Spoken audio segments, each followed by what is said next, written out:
The big story today, on the ropes. Good afternoon. I'm Matt Miller, in today for Dylan Ratigan. We're wrapping up 2011 with a fragile economy and more trouble ahead in 2012. The latest signs, Sears is closing more than 100 Sears and Kmart stores, putting thousands of jobs on the line. Iran's latest threat to choke off oil shipments could drive up gas prices and take a bite out of the payroll tax relief Washington has spent months fighting about. And that's before we even get to the fallout from the European debt crisis, China's bubble perhaps bursting, and other 2012 alarms. All part of a broader picture of continued tough times in America piling stress on the middle class. Take a look at this. This chart might look like a bunch of spaghetti lines, but our friends over at the Calculated Risk blog show how deep and long this employment slump is versus past downturns. Others have been deep but short-lived or shallow and long. But this is the first time in the modern era job growth has been hit so hard for so long. That's a bad piece of spaghetti. Let's be clear.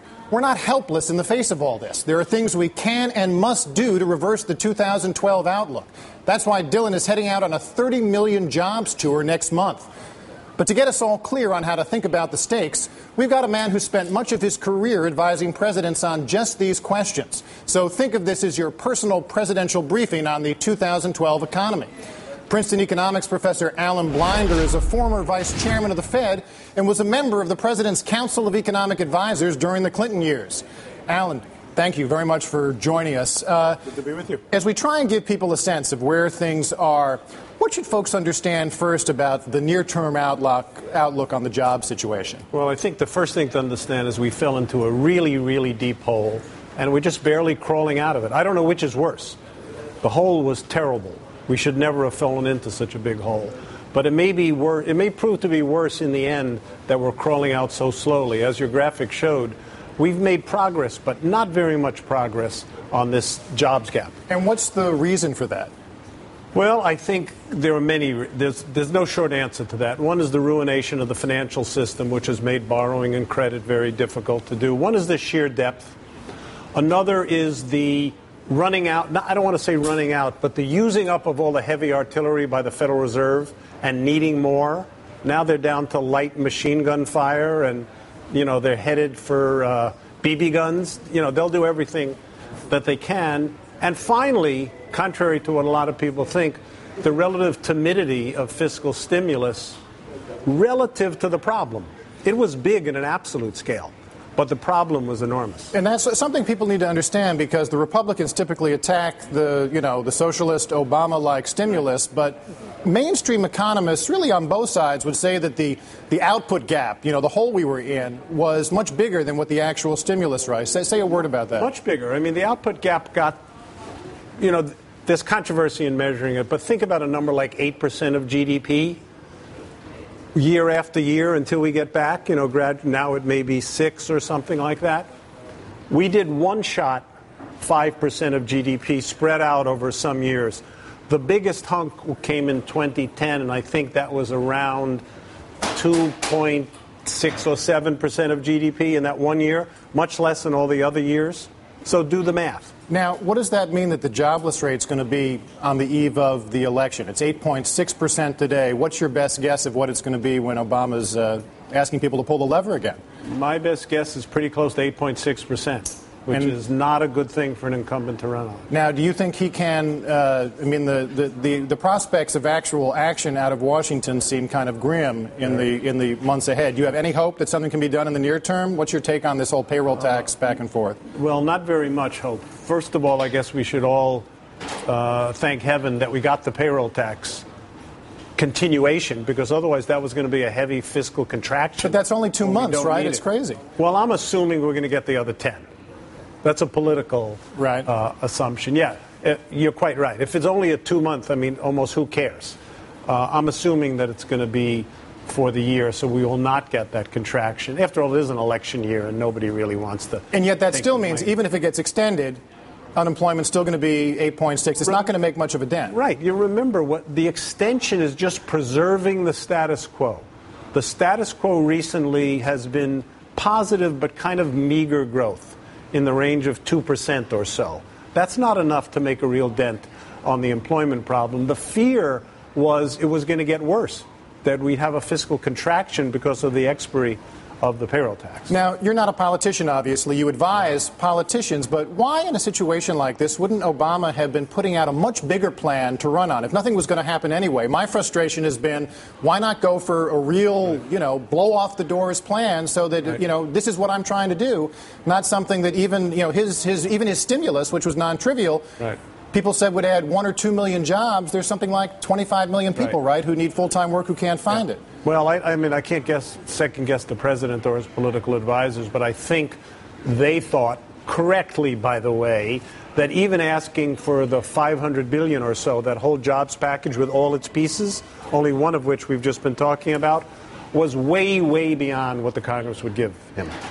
I think that was a correct judgment. So the question is, if you're only going to get 180 in the end, do you want to ask for 500, 1,000, 3,000?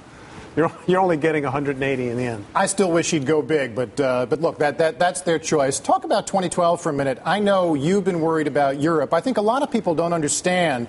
They hear there are kind of these scary problems going on in Europe. Can you help people understand the stakes and how it could affect the U.S. economy in the year ahead? Yeah, I can try. Two parts. One is simple. If Europe has a recession, European countries are going to buy fewer American goods. That's a reduction in demand, which is already weak in America. That's the simple to understand but much smaller part. The part that most of us fear, if it happens, is if there's a serious set of financial ructions in Europe, our banking system, broadly conceived, is not going to be immune, just as theirs was not immune when the problem started here. It's an interconnected, it sounds like a cliche, but it is in fact a globally interconnected financial system. And is that in part because our banks hold derivatives or write derivatives? There's all these fancy instruments in which people are doing side bets on who's going to repay their stuff. Yes, there are all these instruments. There's also plain vanilla lending back and forth. Our banks lend to their banks lend to our banks lend to European customers.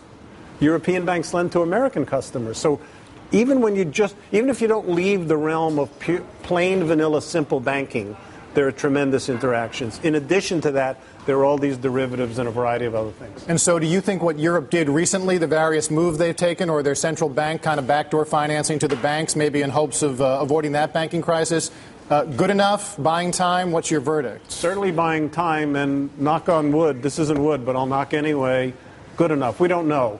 The key thing in it, Matt, is the one that you mentioned, this policy of the European Central Bank to open the door, let's put it that way, to backdoor financing of the sovereign debt. They don't want to buy the sovereign debt themselves, but they're going to lend, they're already lending titanic sums to European banks, and the governments of those countries are going to be leaning on the banks to buy the public debt. Now, we've just got a minute or so left, but the idea of bankers behaving badly seems to be a theme that was true here. It's true in Europe now because they run themselves on such a thinly capitalized basis that they're vulnerable when events like this happen.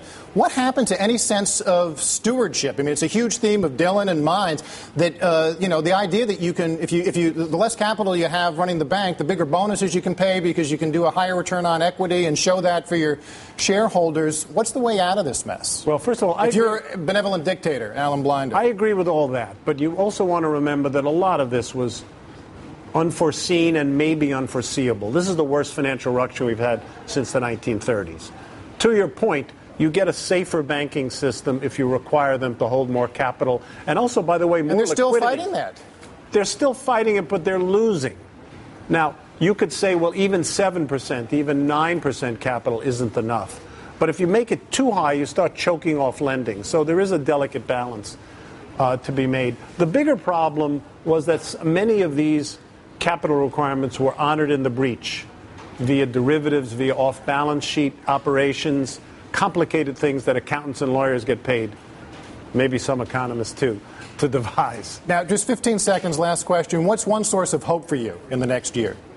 I think the source of hope is the economy is starting to show life. The consumer, unlike a lot of fears that were voiced, did not crawl into a hole and say, that's it, I'm out of the game.